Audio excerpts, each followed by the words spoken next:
ఈరోజు 28వ తారీఖు రోజు ఇక్కడ మాట్లాడదామని చెప్పేసి హెడ్ ఆఫీస్కి డైరెక్టర్ ఆఫీస్కి పిలిచారు. వీళ్ళను నర్సింగ్ స్టూడెంట్లని పిలిచి ప్రిన్సిపల్ రాకుండా మాత్రమే ఏదో ఒక లెటర్ పంపించింది మానస మేడం గారు.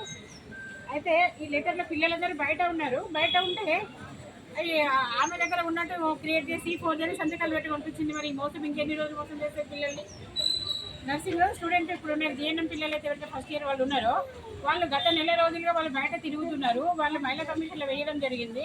ఇక్కడ డైరెక్టర్ గారిని ఇక్కడ ఏదైతే ఉందో వైద్య విధాన పరిషత్ తెలంగాణ వారికి కూడా వీళ్ళు అప్రోచ్ అయ్యారు. వాళ్ళు 28వ తారీఖు డేట్ ఇస్తే మోహన్ చాట్ వేసి సప్లిమెంటరీ ఎగ్జామ్స్ ఉన్నాయి అవి అని చెప్పేసి తప్పించుకొని పిల్లలందరూ బయట ఉంటే పిల్లలు నా దగ్గరే ఉన్నారు అని తప్పుడు నెగటివ్ ఇచ్చిండు. మరి ఈ మేడం ఏం చేయడం ఇది?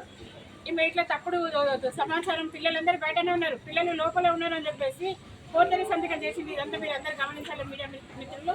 మరి ఇప్పుడు ఈ నైటింగల్ కాలేజ్ కోసం ఈ రోజు నుంచి ఉద్యమం స్టార్ట్ అవుతుంది. ముఖ్యమంత్రి గారు దిగొచ్చి మన పిల్లలకు న్యాయం చేయాలని మేము కోరుకుంటున్నాం. వైద్య శాఖ మంత్రి గారు, ముఖ్యమంత్రి రేవంత్ రెడ్డి గారు, అయ్యా పిల్లలకు న్యాయం చేయమని మేము నెల రోజుల నుంచి రోడ్లకి మేము ధర్నాలు చేస్తున్నాము. ఈరోజు 28వ తారీఖు ఈరోజు మాట్లాడదామన్నారు. ప్రిన్సిపల్ రాలేదు. పిల్లలు అక్కడ హాస్టల్లో లేకుండా కానీ పిల్లలు ఉన్నట్టు క్రియేట్ చేసింది. మరి పిల్లలు బయట ఉంటే లోపల ఏ పిల్లలు సంతకం పెట్టారు? మరి వీళ్ళు ఆత్మహత్య సంతకం పెట్టినా లేకపోతే ఇంకా ఈ పిల్లల రూపంలో వేరే వాళ్ళు ఎవరైనా ఉన్నారా? ప్రిన్సిపల్ ఇప్పుడు దీనికి సరైన సమాధానం చెప్పాలి. దీనికోసం మేము ఇప్పుడు ఆ కాలేజీ ఏదైతుందో అక్కడికి పోయి మేము పోరాటం చేస్తాం. అవసరమైతే ఇప్పుడు నగర హైదరాబాద్ సిటీ కమిషనర్ కూడా మేము అప్రోచ్ కావడానికి సిద్ధంగా ఉన్నాం. Thank you.